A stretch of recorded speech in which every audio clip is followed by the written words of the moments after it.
This is the 10-Minute Teacher Podcast with your host, Vicki Davis. Hello, we're talking with one of my favorite experts, Barbara Blackburn. Her expertise is rigor, but hey, rigor is a good word, not a bad word, right, Barbara? It absolutely is. You know, you can take any word and make it bad or good. It's funny that you call me an expert. My dad, who died 4 years ago, always reminded me that I needed to stay humble when I was doing a lot of different things. And he said, if you look at the word expert from an English perspective, X means former and spurt is a little drip.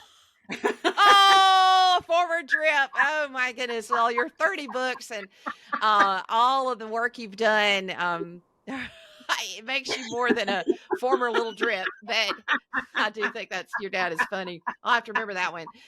So we're talking about rigor, and I'm a classroom teacher and I want to put more rigor into my lesson plans.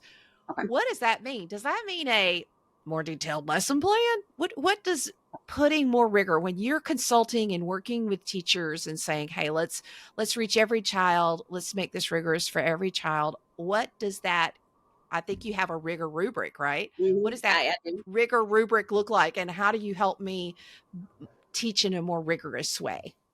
Well, there's actually two aspects of, if you're talking about a lesson plan, because rigor is about having high expectations, and that's what the rigor rubric's about, and we'll talk about that with some examples.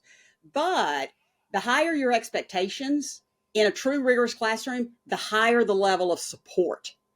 So you're not just moving things up so that students can fail, you're actually helping them get there. So in a good lesson plan, you're really going to have the support to help them achieve that. So we'll try to weave both of those together.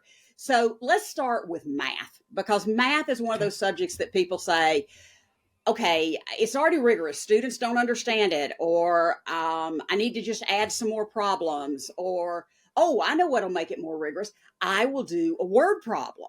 Well, so here's the thing. Here's the thing. We're doing computation, and we're doing 2 + 2 = 4. We'll go with something pretty basic. And then we do word problems. So we do, I have 2 dogs and my sister has 2 cats. Well, you've made the reading rigorous, I guess, but you really haven't made the math more rigorous because you're still doing computation. So I'll have teachers who'll come back to me and say, I have already solved that problem. I asked my students to write their own word problems. So that's great. So here's what happens. The students write a word problem. I have 2 cheese pieces of pizza and my brother has 2 mushroom pieces of pizza. How many pieces of pizza do I have? All right, they had to write, so that's maybe rigorous, but they're still doing basic computational skills. None of that is rigorous. So in a math classroom, and again, what I try to do when I'm working with schools and districts is be very detailed with what this looks like with the rubric, is in a math classroom, rigor is going to be something like identifying and explaining misconceptions. So maybe I've got my addition problems and I've got a couple of word problems, whatever I've got. But then what I'm going to have is one problem where I give students 3 problems, addition problems, that are already solved. They have to figure out which one is incorrect, explain why it's incorrect, solve it correctly, and then explain why it's correct now. Do you see how that is just so much more rigorous? It is, because, for example, in math, basically the ACT has accused schools of grade inflation, right? And saying that we're inflating grades because the kids take their ACT or SAT and they don't know math, but they're making high grades. And, I talk to my students about this, and, a lot of them say my parents have a PhotoMath Pro. And so they're checking their answers, but they're not checking their process. And this requires a true understanding of the process to solve a math problem. That is awesome. Okay, so let's take it a step further. So you've got students with special needs, okay, who can't do that. The teacher says they can't do that. That's just too much. Well, here's what I'm going to do. Well, first of all, I'm going to have, with everybody, I'm going to have modeled this, and we're going to have done some together. You're never just going to throw them into it by themselves. But with my students with special needs or my other struggling students, I'm not going to give them 3 to choose from. I'm going to give them 2 to choose from. And they still have to do the same things. So it's not that I am ignoring them. I am supporting them. And let's flip it around. What do you do with those advanced students who are going, this is pretty easy. Well, I may give them 5 problems to pick from, and they don't know how many are incorrect. So I can Wow. differentiate in some really interesting ways, but still teach the same rigorous strategy. And so rigor's not more, rigor's not different. Rigor is really good teaching. That is what it is. I mean, and you can tell how passionate I am about rigor. I love rigor because it is something that makes a difference for kids.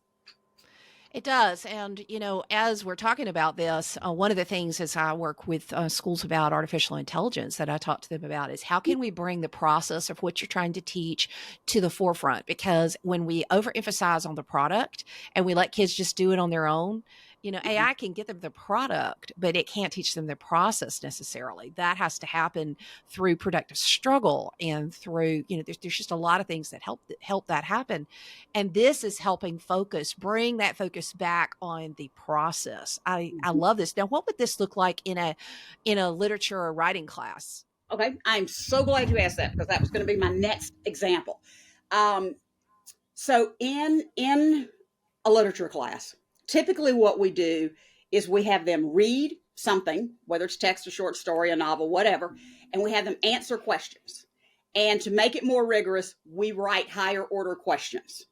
Okay, well, that's fine. But the process there is they're just looking back and looking for answers. Now, maybe it's explicit or maybe it's implicit, which is a little more rigorous, but you're really not making it as rigorous as you want to. So again, I'll have teachers will say to me, okay, but now here's what I do. They don't just answer the question. They have to provide evidence. Okay, well, kudos to you because that's a really good thing. But here's the thing. If all I'm doing is looking in the text and providing evidence, I'm still not taking it to that next level. So what you want to do in any kind of not just an English classroom, this could be a science classroom, a social studies classroom, is be able to demonstrate you understand the text, but also go beyond the text. So maybe you go beyond it with a real life connection. Maybe you go beyond it with a connection with another book you've read. Maybe you go beyond it with something that's happened in your family life, but you go beyond the text because if all you do is stick to the text, you're never getting out. And those connections are important. Maybe you connect to a science classroom. Maybe you connect to something you learned last year, but you want to really take that text and go beyond it to make that rigorous. Does that make sense? It absolutely does. And I have one of the best English language arts teachers I've ever seen who teaches across the hall from me. Her name is Dawn Beck. And she will often at the end of a book say, select a problem from the book and relate it to something that's happened in your own life.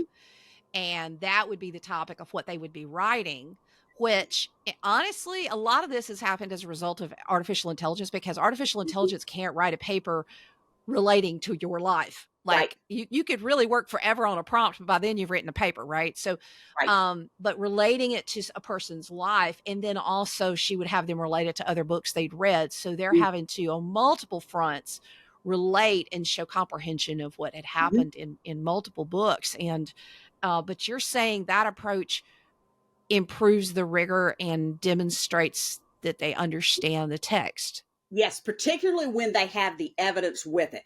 So if I say Okay. that this applies to my life because I had a friend who died last year, I need to not just say that. I've got to provide not evidence that she died, but evidence of how that impacted my life. So real Oh, life so example. See what I'm saying? yeah. So it's not just a So you sentence. don't just state the fact, you Right. you state the the emotions, the things around that fact that would Right. relate it to what the description in the book. Yes. Yes.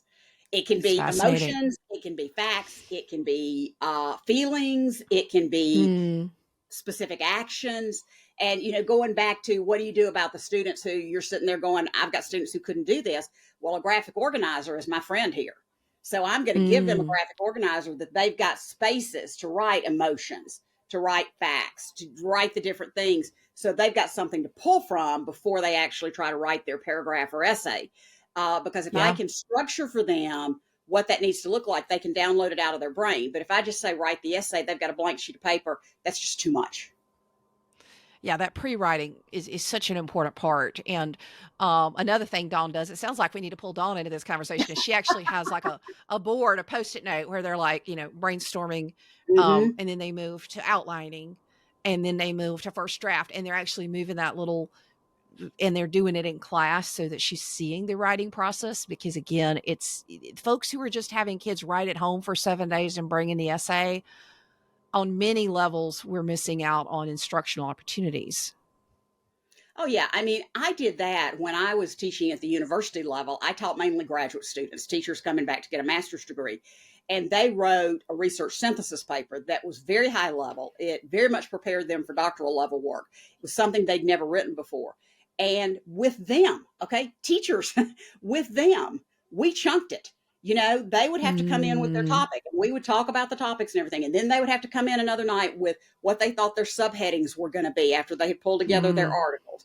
I mean, we did that together so that, by the time they had a draft, then they met with me individually, and then they were successful at the end. And what all of mm. them said was, well, this was really hard. They wanted T-shirts that said, I survived our research synthesis paper. But they also said, you made it so we could be successful. Because Mhm. I guess to me, the frustration and understand that part of my bias, I've taught a little bit of everything with grade levels. I've taught a little bit of everything with levels from honors down. But the bulk of my teaching time was with at-risk students. Mm. And they needed people who believed they could. Ah, That's what they agreed. needed more than anything else. And so my bias is very much toward that. Um, Mhm. so that's a big deal for me. I find that because people will say, well, Rigor, these students just can't. Yes, they can. You have to They choose to can. help them. Well, and sometimes it's the thinking process before the creation process starts. When my students are creating apps, I'll have kids who say, "Oh, I can't make an app." No, let's don't make an app yet. Right now, we're talking Mhm, about a need in the world that needs to be addressed. mhm, And I had some ladies that won our Shark Tank from last semester, and it was on mental health. They said they oh, could make an app, and it won. And we sat down and we're like, okay, what is a problem? They're like, well, you know what? Girls need to understand that they're okay, that life is not Instagram. They need to know how to get help. They need to know what problems look like, and a good view on, that they're not alone, and they're talking about problems. And then they designed an app that would meet those problems and help those problems. And so we did the thinking verbally between us, kind of like you did with your grad students, mhm, that took them to a whole level. And those girls, which most of them actually didn't like to write, one was English with a second language, mhm. spent forever writing that piece. And it was just gorgeous, beautiful, and well written, because we had engaged their thinking in the conversations beforehand. And see, that's what teaching is all about.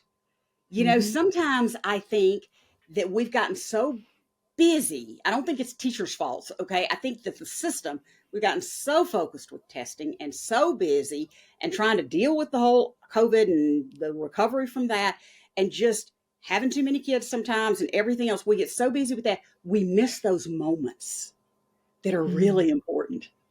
Yeah. Yeah, they are really important. Well, we've talked about so much, but I've got to do this. We've gone a tad over our 10 minutes.